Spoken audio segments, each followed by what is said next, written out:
what the hell is going on in the Gulf of Mexico. John Wathen is with us. He's a Hurricane Creek keeper, photographer, videographer.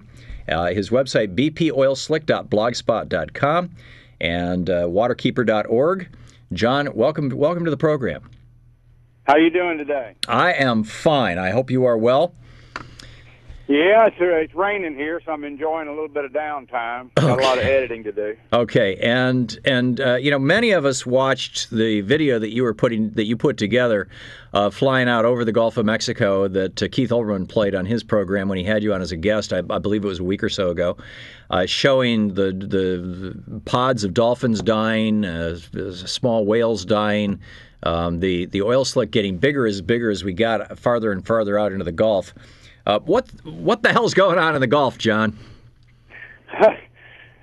It's a disaster of epic proportions. It's something that you can't describe in words. I can't describe it in video, no matter how dramatic and how graphic those videos are. It's not enough. Yeah. You can't possibly get your mind around something this big. We flew for several hours and never flew over clean water. The corporate media, the mainstream media in the United States, some tar balls washed up in Texas. There's tar balls washing up in Florida.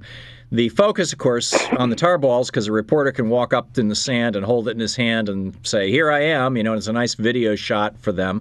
And it seems that most of the corporate media has, by and large, left the area. We never hear in the corporate media about the underwater oil. Reports today that the Air Force is actually spraying dispersant on the oil to try and drive it down from the surface so it won't form tar balls, but instead will just kill dolphins and things. What is the? It sounds like what you're saying is that we've got a much worse oil spill going on out in the ocean than what's coming up on land. Is that an accurate depiction? Absolutely. What you're seeing coming on land now, with the exception of southern Louisiana, you're getting some heavy crude over there. Yeah. But what people are seeing in Florida and Alabama right now is mild in comparison to what's coming. What you're seeing is the light sheen around the outer edges of the main slick. This thing, you got to remember, from the beach here in Fort Morgan, you're 100 miles out to the rig. So if the oil is just now getting to the beaches, you've got 100 miles of oil still coming out there if they stop it today. Right. And they're not going to stop it today. They're not going to stop it, period. You don't, period. Why do you say that? This thing has way too much pressure on it. I don't think that there is technology available that can actually put a plug in this thing and make it stay. Well, BP said that when they initially drilled the well and filed all the paperwork, that there were 2.1 billion barrels of oil in that reservoir. If that amount of oil comes out, we're talking about 2 years of gusher here. Well, you could be talking about more than that. Yeah, I mean, The thing is, the estimates that I'm hearing now from scientists and people working around the coast down here is that the head pressure at the pipe is anywhere from 10 to 15,000 pounds per square inch. Wow.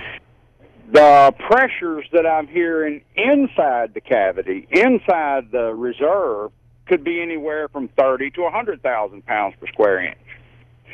Concrete that you drive a truck on out here on the streets is only stress test to about 8,000 pounds per square inch.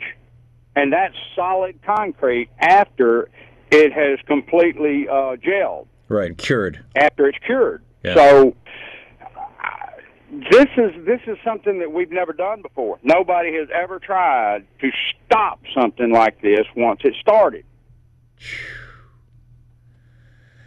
I think we've created a maintenance issue here in perpetuity. Yeah, in other words, getting the cap on there, getting as close to being sealed as possible, sucking as much of that oil out as possible, putting on tankers, and getting it the hell out of there. That's exactly right. See, we've got another one out there at the Saratoga, where there was a rig blew over in Hurricane Ivan. That's been some 6 years ago. And they went out there and put subsurface domes over it to collect that oil, and today it's still running. And they go out there with boats periodically, and they pump that oil down. Last time I saw that, we had an oil slick that left that thing that was miles long, at least 10 miles of oil slick behind the boats that were pumping out the dome that fell over 6 years ago. And that one's still gushing? I don't know that it's gushing. Yeah. But there is definitely oil still escaping that wellhead into subsurface domes. Wow. We're talking with John Wathen. He is at waterkeeper.org and bpoilslick.blogspot.com, his websites. The videographer, photographer, Hurricane Creek Keeper, and Waterkeeper. And the guy who's produced some of the most extraordinary video out of this.